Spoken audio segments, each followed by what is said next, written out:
জাহান্নামী। যার ঈমান এবং আমল ঠিক থাকবে, গুনাহ মাফ নিয়ে আল্লাহর দরবার থেকে গুনাহ মাফ চেয়ে পবিত্র জিন্দেগি নিয়ে কবরে যেতে পারবে। ফায়ুনাদি মুনাদি মিনাস সামাই ফাফরিশু মিন ফিরাশি জান্নাহ ওয়ালবিসু মিন লিবাসিল জান্নাহ। আল্লাহর পক্ষ থেকে ঘোষণা হয়ে যাবে, এই বান্দা নেক আমল নিয়ে আসছে, গুনাহ মাফ নিয়ে আসছে, তার কবরে জান্নাতের বিছানা বিছায়া দাও, তার গায়ের মধ্যে জান্নাতের পোশাক লাগায়া দাও। আর যদি বান্দা নাফরমানির গুনাহ নিয়ে ওই কবরে যায়, আল্লাহু আকবার, আল্লাহু আকবার, ওই কবর তার জন্য জাহান্নামের গর্ত হয়ে যাবে। নারুল্লাহিল মুকাদাতুল্লাতী তাত্তালিউ আলাল আফইদা। জাহান্নামের আগুন যখন তার গায়ের মধ্যে লাগবে, সাথে সাথে কলিজা পর্যন্ত পুড়ে যাবে।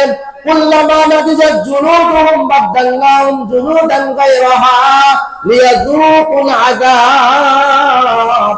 আল্লাহ বলেন, যখনই চামড়া খসে পড়বে, গোশত ঝরে পড়বে, আগুনের তীব্র দাহে যখন পুড়ে কয়লা হয়ে যাবে, আবার আমি আল্লাহ বাদদালনাহুম জুলুদান গায়রাহা, নতুন চামড়া দিব, নতুন গোশত দিব, আমি আল্লাহ আবার তাকে জাহান্নামের মধ্যে জ্বালাইতে থাকবো। আল্লাহু আকবার। কঠিন এই পরিস্থিতি নিয়ে বান্দা কিয়ামত পর্যন্ত জ্বলতে থাকবে, জ্বলতে থাকবে, জ্বলতে থাকবে।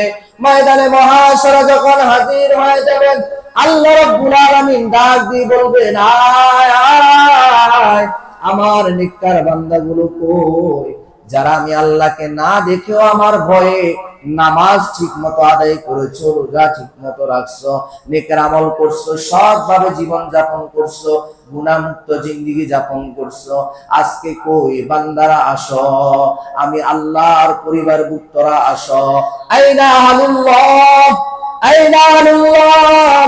আল্লাহ রাব্বুল আলামিন যখন তার আহাল বলে ডাক দেয়া শুরু করবেন, ফেরেশতারা ডাক দিয়ে বলবেন, ইয়া আল্লাহ, আপনি তো আহাদ, আপনার তো কোনো শরীক নাই, আপনার কোনো সন্তানও নাই, পরিবারও নাই, কিন্তু আজকে কাদেরকে আপনি আপনার আহাল বলে ডাক দিতেছেন? আল্লাহ বলবেন, আহলুল কোরআনে আহলুল্লাহি, আহলুজ যিকরি আহলুল্লাহি ওয়া খাসাতুহু। যারা আমি আল্লাহর জিকিরের সাথে সম্পর্ক রেখেছে, আমি আল্লাহর কোরআনের সাথে সম্পর্ক রেখেছে, আজকে তারাই আমার পরিবারভুক্ত। আমি আল্লাহ